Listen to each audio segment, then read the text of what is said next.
plowman poet, national bard, man of the people, hopeless romantic. These are only a few of the traits that have been attributed to Robert Burns, Scotland's most beloved poet, admired not only for his rich body of work, but also for his extraordinary life. Burns is known as one of Scotland's most valuable gifts to the world, and his poems and songs are as popular today as they were when first written, over 200 years ago. No celebration of Scottish culture is complete without references to the man and his literary brilliance. And this appreciation and love of Burns goes well beyond Scotland. Every year around the time of his birth, people the world over gather to pay tribute to the life and works of the great Scottish poet. Burns' suppers range from elaborate formal dinner affairs to small, intimate meals among friends. But one thing they all have in common is that fans and novices alike can revel in performances of the poetry and songs of Robert Burns and share stories of his remarkable life. Through various traditions and rituals, Burns' suppers encompass a whole range of emotions in one evening. There are speeches, toasts, and poetic recitations, both somber and comedic, piping, song and dance, nostalgia, merriment, satire, wit, ribaldry, joy, and melancholy, all wrapped up into one night's revelry.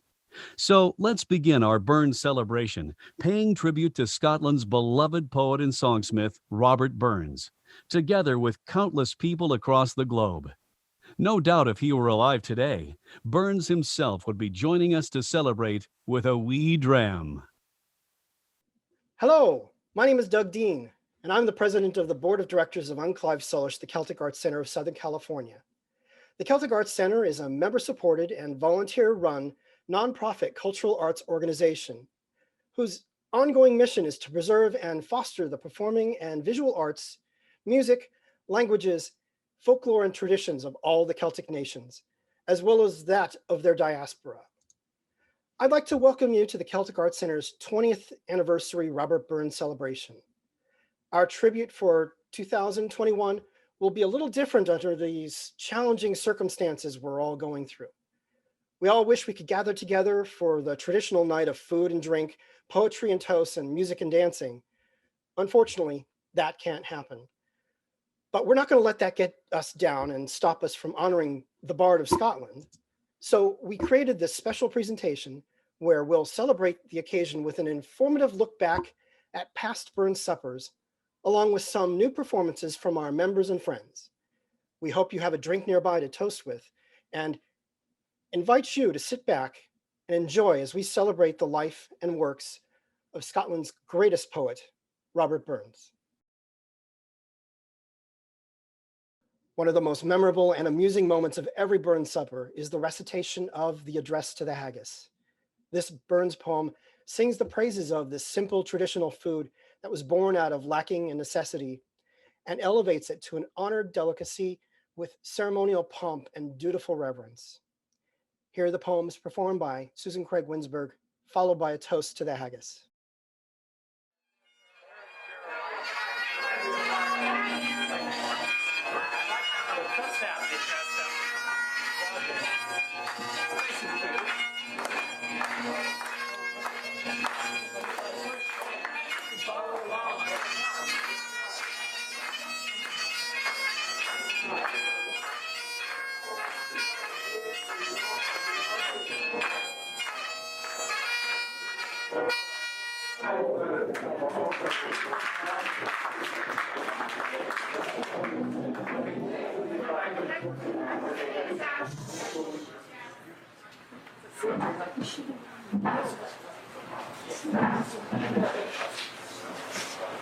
Fair all your honest sonsy face, great chief to know the pudding race, upon the Maya tak your place, pinch, tripe, or thin, wheel I award you a grace, as one's my hair. The groaning trencher there you fill, your heart is like a distant hill, your pen would help to mend a melon time, while through your pores the dews distill like amber bead. His knife See rustic labour dicht, and catch you up with ready slicht, trenching your gushing entrails bright like ony ditch. And then, oh, what glorious sight! Warm, rich, rich. And horn for horn they stretch and strive. The old tap the hindmost John they drive, till all their wheels swallowed kites alive are bent like drums. Then old goodman mayst like to arrive. Beat thank you, Thomas. Is there that o'er his French ragout or olio that would stalk soothe, or fricassee would mock her spew with perfect scun? Looks doom a sneering scorn for you on sick dinner. Poor devil, see him o'er his trash, as feckless as a withered rash. His spindle shank again whiplash, his neve a knit. Through bloody flood or field to dash, oh, how unfit. But mark, the rustic haggis fed. The trembling earth resounds his tread, clapping his wide knee for blade, he'll mucket whistle, and legs and arms and heat will snap like taps of thistle. Ye powers, allot mankind your care, and dish them out their bill of fare. Old Scotland once made skink and wear their jobs in luggies. But if you wish her grateful prayer, hear a haggis.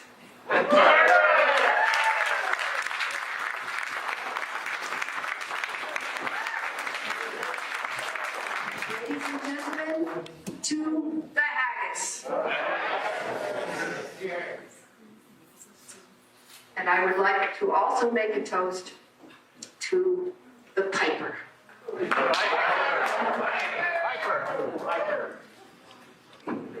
And now, before we commence eating this delicious haggis, though not all would agree with that assessment of the dish, Robert Burns's own Selkirk Grace is recited, here by Millicent Craig-Winsburg of Hamilton, Scotland. Some he meat and canny eat, some wed eat that wanted, but we he meat and we can eat, and so the Lord be thanked. After the guests have eaten and drunk and are well sated, the Immortal memory speech is delivered. This is a scholarly address ranging from historic or personal details of Burns's life to a deeper scrutiny of his poetic works. Though these can sometimes be long and weighty, tonight we have a brief presentation delivered by Susancraigwinsburg to pay homage to the immortal memory of Robert Burns. Hello, my name is Susancraigwinsburg, and in lieu of an immortal memory speech, I'm going to read a short speech I wrote called Burns and His Muse. Katie, Chloe, Cloris, Anne, Anna, Annie, Meg, Maggie, Peggy, Allison, Nanny, Jessie, Peg, Phyllis, Leslie, and Eliza, Mary Morrison, Tibby Dunbar, Polly Stewart, Nancy, or Clorinda, Highland Mary, Eppie Adair, and most importantly, Jean. It's like a poem in itself, the names of Robert Burns's loves, the lassies that inspired his muse and made his songs and poems flow. Some from the woman's perspective. John Anderson, my Jo John, when we were first acquaint, your locks were like the raven, your bonny brew was brent. But now your brew is bald, John, your locks are like the snow. Blessings on your frosty pow, John Anderson, my Jo. Or this fine stanza in another vein. Husband, husband, cease your strife, no longer idly rave, sir. Though I am your wedded wife, yet I am not your slave, sir. Some about his love for all women. Old Nature swears the lovely dears her noblest work she classes o. Her prentice hand she tried on man, and then she made the lasses o. Green grow the rashes o, green grow the rashes o. The sweetest hours that e'er I spend are spent among the lasses o. And then a kind of explanation for his ever-roving eye. Let not woman e'er complain of inconstancy in love. Not let woman e'er complain, fickle man is apt to rove. Look abroad through nature's range, nature's mighty law is change. Ladies, would it not be strange, man should then a monster prove? His only wife, his bonny Jean, his steadfast, patient wife, who bore him all of 9 wee bairns, and stuck by him through thick and thin, through incessant philandering. She even took his bastard in and raised it as her own. My love is like a red, red rose was written for his beloved Jean. Oh, my love's like a red, red rose that's newly sprung in June. Oh, my love's like a melody that's sweetly played in June. As fair art thou, my bonny lass, so deep in love am I. And I will love thee still, my dear, till all the seas gang dry. And this fine poem too. Of all the arts the wind can blaw, I dearly like the west. For there the bonny lassie lives, the lassie I love best. There wild woods grow and rivers raw, and mony a hill between. By day and night my fancy's plicht is ever with my Jean. I hear her in the dewy flowers, I see her sweet and fair. I hear her in the tuneful birds, I hear her charm the air. There's not a bonny flower that springs by fountain, shaw, or green. There's no a bonny bird that sings, but minds me o' my Jean. And many, many more fine songs were written for Jean, his wife. The Edinburgh paramour, Nancy, Mrs. McElhose, his lofty love, Clorinda, many names for this fair lady, and 10 of his finest songs.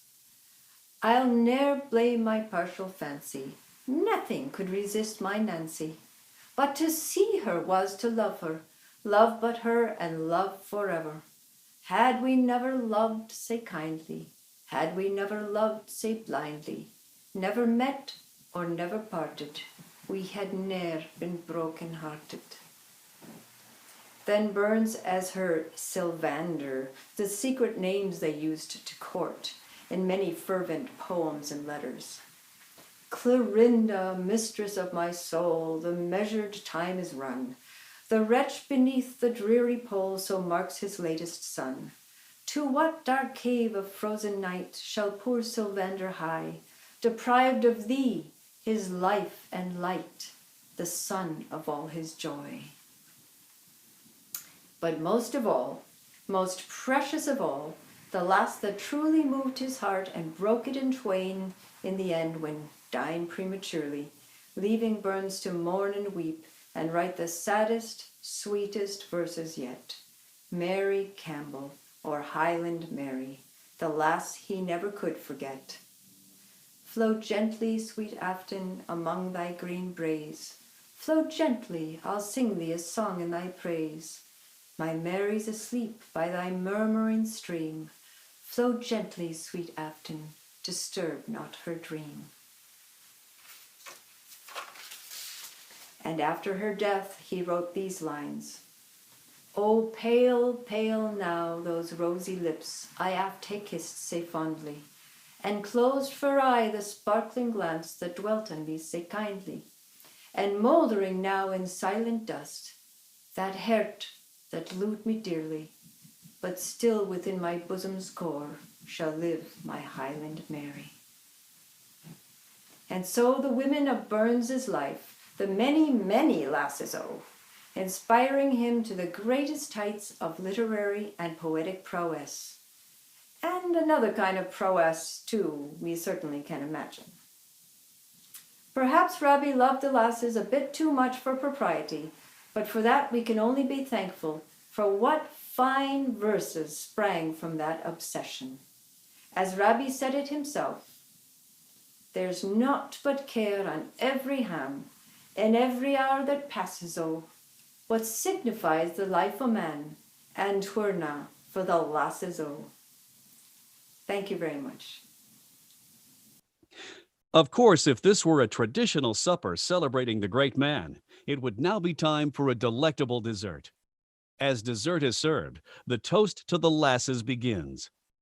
In that Burns was deeply inspired by women, perhaps obsessed is a better word, a special tribute is given to the lasses, followed by an upstanding whiskey toast. Here we have Stuart Galbraith delivering his toast to the lasses, and as is the custom, the response, or toast to the lads, follows, since no proud Scottish woman would allow such compliments to go unanswered.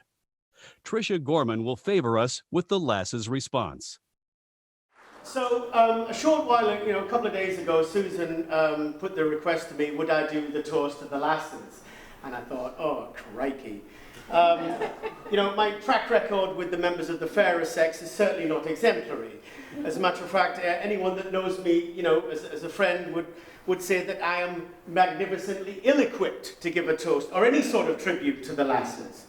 But I thought I'd, take a whack at it. I kind of wanted to examine how Robert Burns wrote about the female sex and the energy, and maybe take us on a small mini tour about how it's exemplified in other classic works of literature, and then return back to the bard and hopefully try to make it somewhat funny as well. To begin with, I'm reminded about a toast that I used to give during my younger days when I served my drinking apprenticeship in the university rugby club. It was a woman that drove me to drink, and I forgot to thank her. Actually, that was the university drinking club, but we played rugby occasionally. And quite honestly, at that time, my girlfriend was certainly the bottom. She was fiercely loyal and always faithful. And, thinking about it, the female energy in all its wonderful forms and guises is indeed a mysterious energy that has preoccupied many of the great artists throughout the ages. It has fascinated, ruined, confounded, mystified, electrified, mortified and inspired many of our most skilled and famous writers, a few examples of which: the death-defying and all-consuming power of attraction between Heathcliff and Catherine in Emily Bronte's Wuthering Heights, or the bitter disappointment, wretchedness, hopelessness, and utter dejection that Pip feels in the cool-hearted Estella is completely indifferent to in Charles Dickens's Great Expectations. Robert Burns was certainly no exception. Throughout his whole body of work, he dwells upon and revisits the allure, the beauty, the grace, and the seductive delight and the power of the lasses. One particular couplet of verse from him, I think Susan mentioned it briefly earlier: but to see her was to love her, love but her, and love her forever. His fondness and devotion are further amplified in the very obvious and powerful imagery in the following excerpt from Clorinda, Mistress of My Soul. We part but by these precious drops that fill thy lovely eyes. No other light shall guide my steps till thy bright beams arise. She, the fair sun of all her sex, hath blessed my glorious day, and shall a glimmering planet fix my worship to its ray. And this, of course, in turn reminds me of the Immortal sonnet by Shakespeare. Who else? Let me not to the marriage of two minds admit impediments. Love is not love which alters when it alteration finds. Oh no! It is an ever fixed mark that looks on tempests and is never shaken.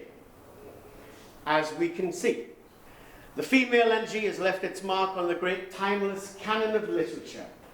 And to be honest, lads, we have all fallen at some point in our very ordinary lives into that wonderful inconsistency into which the wisest and best men fall every day.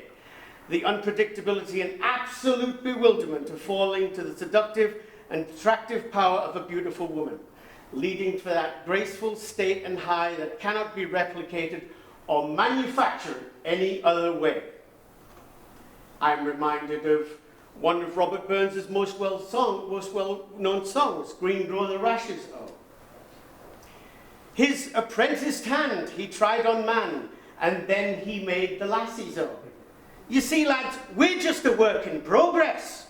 We were the mock-up. The lasses are the finished product. They're the masterpiece. Such was Robert Burns' viewpoint. All right.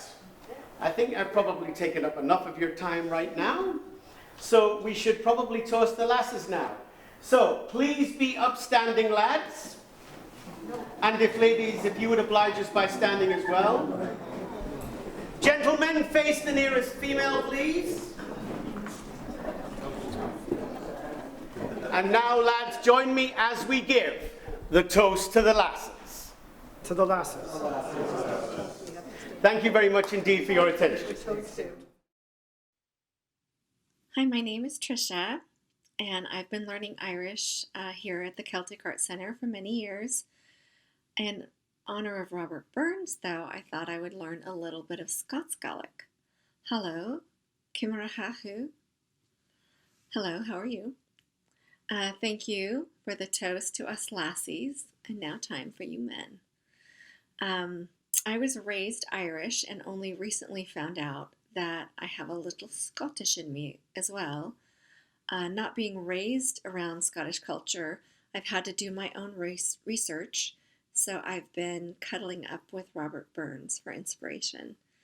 And as a single lady, I have to tell you men that you need to step up your game, because that man had game. It wasn't just that he ran around with many women, which he did, or that he fathered over 12 children with 6 different women, which he did, but he seemed to have an appreciation and love of all things female. What a poet, what a charmer, and quite handsome too from the portraits I've seen. I was going to make this a bit of a roast tonight because, well, you know you have it coming. But in reading Burns' poems, I was so moved by the beautiful sentimentality he had when he wrote about women, so I wanted to focus on that. Valentine's Day is coming soon, and I want to ask you guys on behalf of all women to bring the romance back. I have always loved music and the melodies and the way that they make me feel. It wasn't until high school that I got into poetry and literature, and it spoke to me in a way that was intelligent and deep and took me beyond what I knew. Still, it figures the first of his works that I would get stuck in my head would be a song. My love is like a red, red rose. The words have such a nice lyrical quality to them, and very romantic. Oh, my love is like a red, red rose that's newly sprung in June. Oh, my love's like a melody that's sweetly played in tune. As fair art thou, my bonny lass, so deep in love am I, and I will love thee still, my dear, till all the seas gang dry. Till all the seas gang dry, my dear, and the rocks melt with the sun, and I will love thee still, my dear, till the sands o' life shall run, and fare thee weel, my only love, and fare thee weel a while. And I will come again, my love, though 'twere 10,000 mile. I don't think I've heard such sentiment in my time, unless it could be hidden in some popular songs. I wonder if the Proclaimers' song, I would walk 500 miles, was inspired by this. They are Scottish, after all. For those who don't know me, I'm a rocker, through and through, and I love heavy metal, and I love rock and roll. So instead, my love is like a red, red rose. I heard songs like She's My Cherry Pie from Warrant, or poisons. Every rose has its thorns. Not quite the sentiment I was hoping for.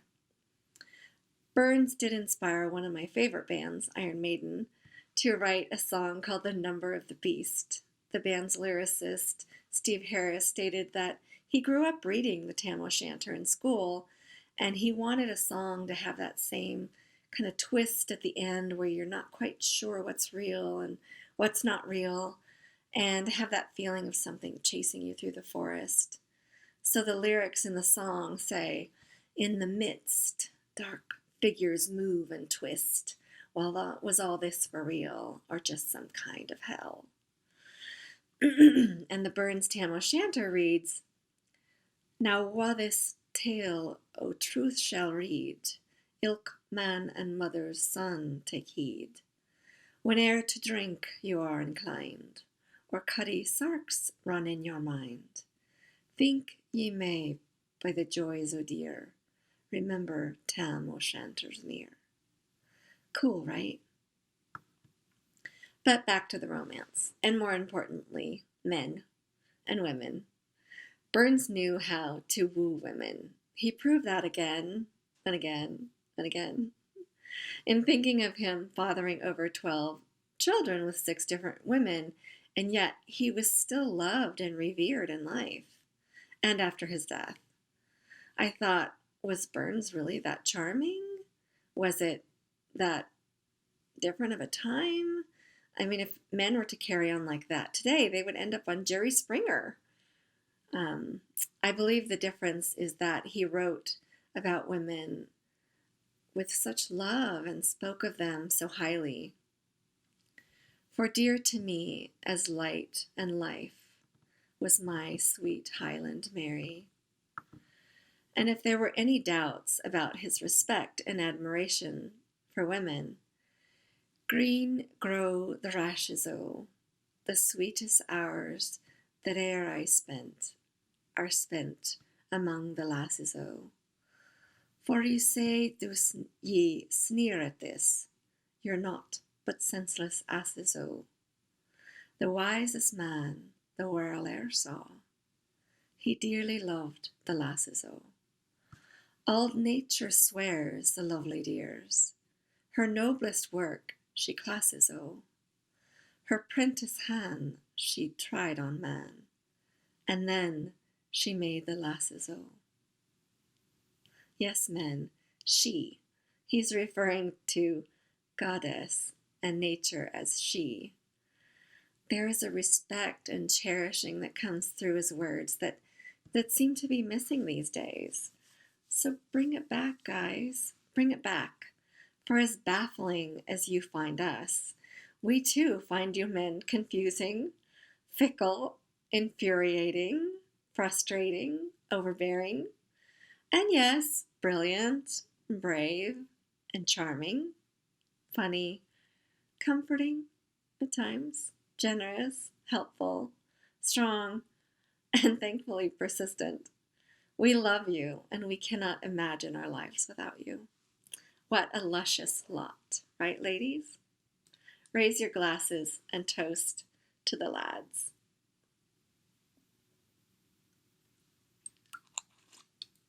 Thank you. There is no better accompaniment to digesting a satisfying meal than fine entertainment. At this point in the evening, Burns' songs and poetry are performed to inspire, charm, and delight the guests. Tonight, we have an outstanding lineup of Celtic Arts Center friends and associates lending us their talents. Please sit back and enjoy. Hi, everybody. Sean from Blackwaterside. I'm here to share with you a wonderful Robert Burns song, A Fond Kiss, the most recorded of his love songs.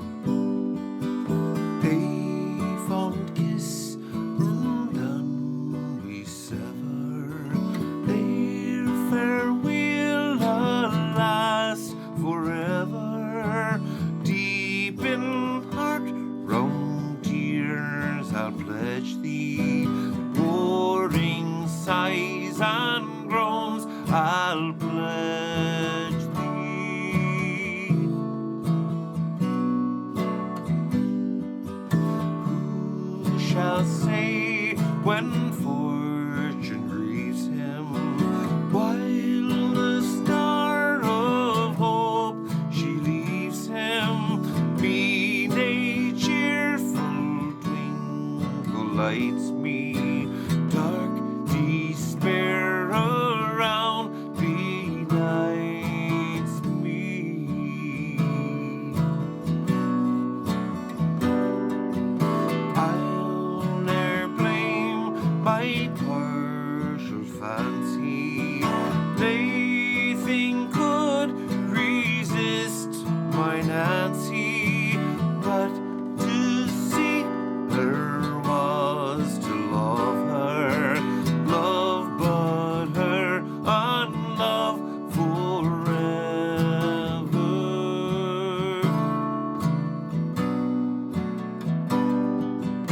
Had we never loved, say kindly, had we never loved, say blindly, never met or never parted, we had ne'er been broken hearted.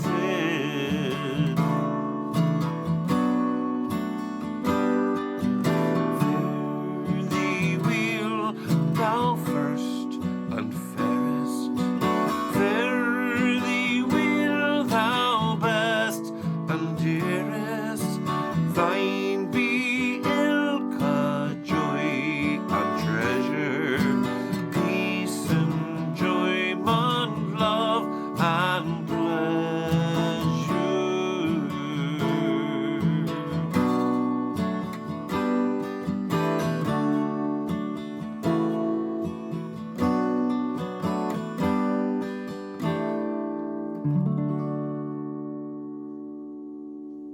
Thank you. Yon Wild Mossy Mountains, a love poem from 1786. Yon wild mossy mountains, sae lofty and wide, that nurse in their bosom the youth of the Clyde, where the grouse lead their coveys through the heather to feed, and the shepherd tends his flock as he pipes on his reed. Not Gowrie's rich valley, nor Forth's sunny shores, to me hae the charms of yon wild mossy moors. For there, by a lanely sequestered stream, besides a sweet lassie, my thought and my dream. Amang the wild mountains shall still be my path, ilk stream foaming down its ain green narrow strath. For there, wi' my lassie, the day lang I rove, while o'er us unheeded fly the swift hours of love. She is not the fairest, although she is fair. A nice education, but small is her share. Her parentage humble as humble can be. But I lo'e the dear lassie, because she loves me. To beauty, wha man but maun yield him a prize in her armour of glances and blushes and sighs, and when wit and refinement hae polished her darts, they dazzle our e'en as they fly to our hearts. But kindness, sweet kindness, in the fond sparkling ee, has lustre outshining the diamond to me. And the heart beat in love as I'm clasped in her arms.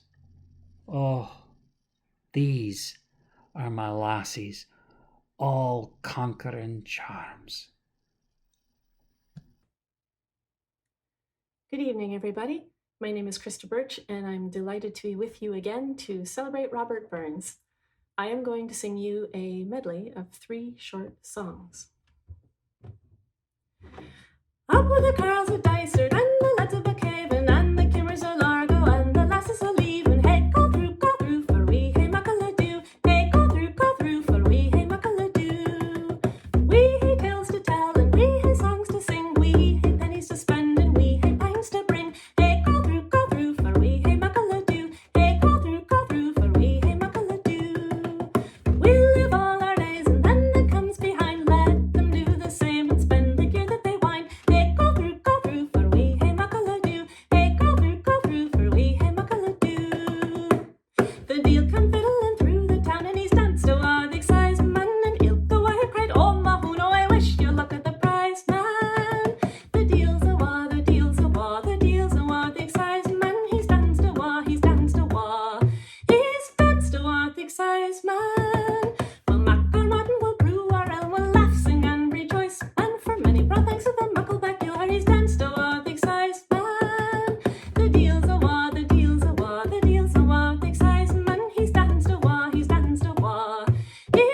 good evening, everybody. Scots wha hae wi Wallace bled, Scots whan Bruce has often led. Welcome to your glory bed, or to victory. Now's the day and now's the hour, see the front o' battle lower. See approach proud Edward's power, chains and slavery. Wha will be the traitor knave? Wha will fill the coward's grave? Wha sae base as be a slave? Let him turn and flee. Wha for Scotland's king and law freedom's sword will strongly draw. Free man stand and free man fa'. Let him on wi' me. By oppressions, woes and pains, by your sons in servile chains, we will drain our dearest veins, but they shall be free. Lay the proud usurper low, tyrants fall in every foe. Liberty is in every blow. Let us do or die.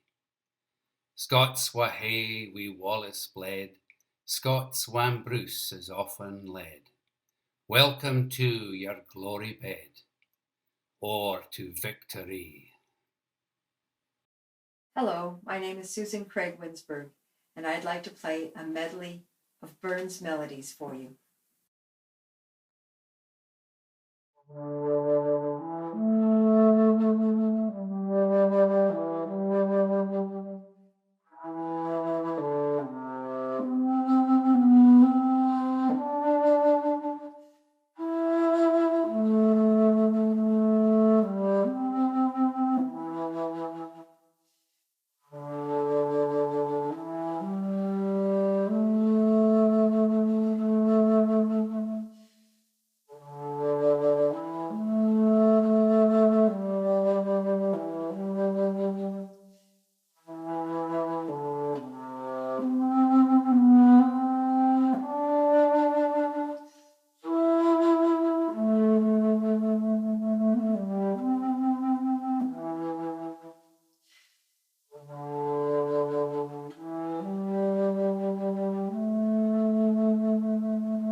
Hello, my name is Millicent Craigwinsburg. I'm Sue's mom. I was born in Hamilton in Scotland, the home of the Clydesdale horses, since Hamilton's on the banks of the Clyde. I always had a big crush on Robert Burns. I thought he was so wonderful, handsome, and just really a hero of mine. I'm going to recite a lovely poem of his, and I hope you like it. Caw the yows to the nows, caw them where the heather grows, caw them where the burnie rouse, my bonny dearie. Hark the mavis evening sang, sounding Cloudon's woods amang, then a fogging let us gang, my bonny dearie. We'll gae doon by Cloudon's side, through the hazels spreading wide, o'er the waves that sweetly glide to the moon see clearly. Yonder Cloudon's silent towers, where at moonshine midnight hours, o'er the dewy bending flowers, fairies dance say cheery. Gace and bogies shalt thou fear, thou to love and heaven say dear. Nocht of ill may come near thee, my bonny dearie. Fair and lovely as thou art, thou hast stolen my very heart. I can thee but canna part, my bonny dearie. While waters wimple to the sea, while day blinks in the lift say he, till clay called death shall bend my ye shall be my dearie. Happy birthday, my dear Rabbi. Hello, I'm Laura Brown Sorensen, and Sue asked me to do a Robert Burns song for you all tonight. So I wanted to do one of his oldest songs and one of my favorites, which is called Green Grow the Rashes O, which is, as usual, an ode to women, because we all know he loved women. But it's also advising that you try and be happy with life as it comes, and be happy with what you have and not go chasing after other things.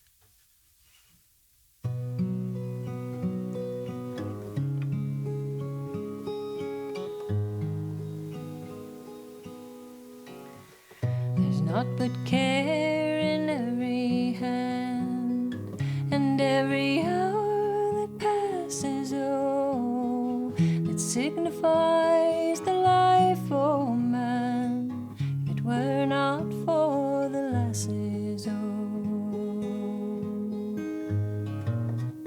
Green grow the rashes, oh, green grow the rashes, oh, the sweetest hours that e'er I spent among the lasses, oh.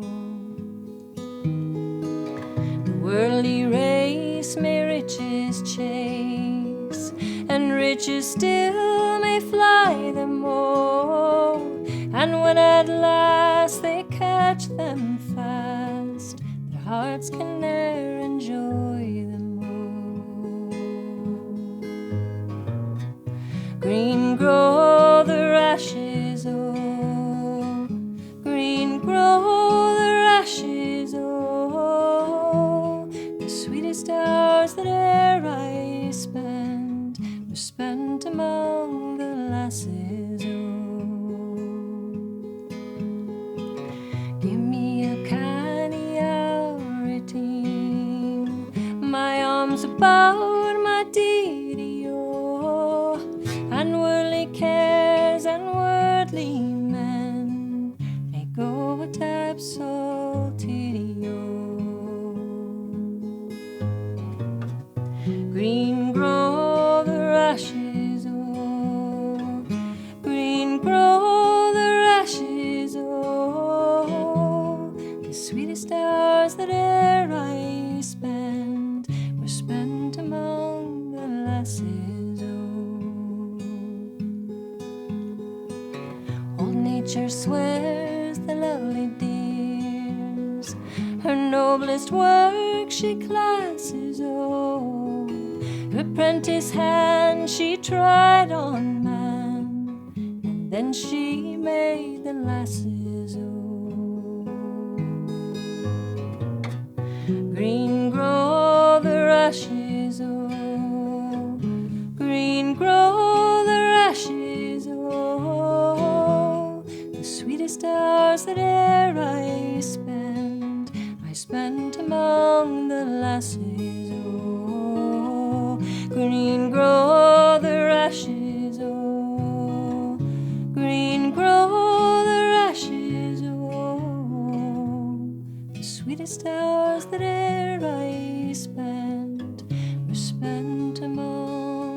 lasses, oh.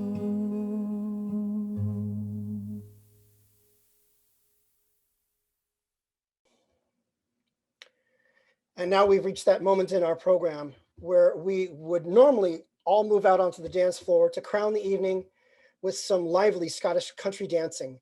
But alas, that can't happen tonight.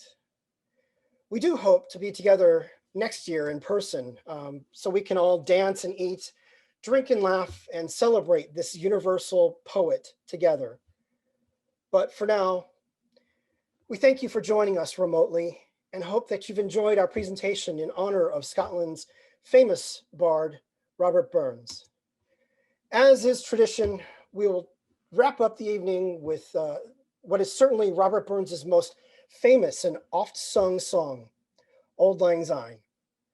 First, Christina Birch will sing it in its original melody, and then we will all sing along using the traditional tune.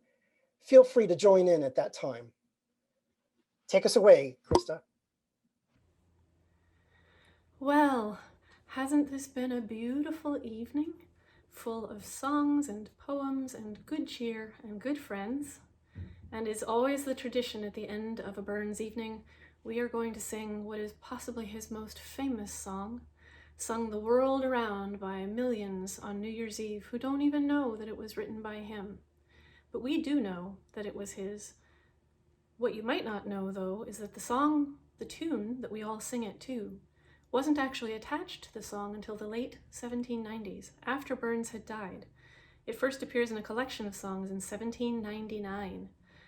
Before that, though, when Burns first wrote the song in 1788, it had another tune, and I'm going to sing you just a little snippet of that so you can hear what a beautiful melody it once had. Should old acquaintance be forgot, and never brought a mind? Should old acquaintance be forgot, and auld lang syne? For auld lang syne, my jo, for auld lang syne, we'll tak a cup o' kindness yet, for auld lang syne. Lovely, isn't it? But all songs are better when they're sung in community. And the tune we all know that we can sing together is this later tune, attached in 1799. So in the spirit of memory, the immortal bard and the immortal memory, and the community that still gathers every year to celebrate his contributions, and in the spirit of peace and harmony, we're going to sing the song now to the tune that we all know. And I hope you will join your voices together, because together we make beauty in the world. Should old acquaintance be forgot, and never brought a mind? Should old acquaintance be forgot, and auld lang syne? For auld lang syne, my dear, for auld lang syne, we'll tak a cup o' kindness yet, for auld lang syne. And surely you'll be your pint stoup, and surely I'll be mine. We'll tak a cup o' kindness yet, for auld lang syne. For auld lang syne, my dear, for auld lang syne, we'll tak a cup o' kindness yet, for auld lang syne. And here's a and my trusty fear, and gies a hand o'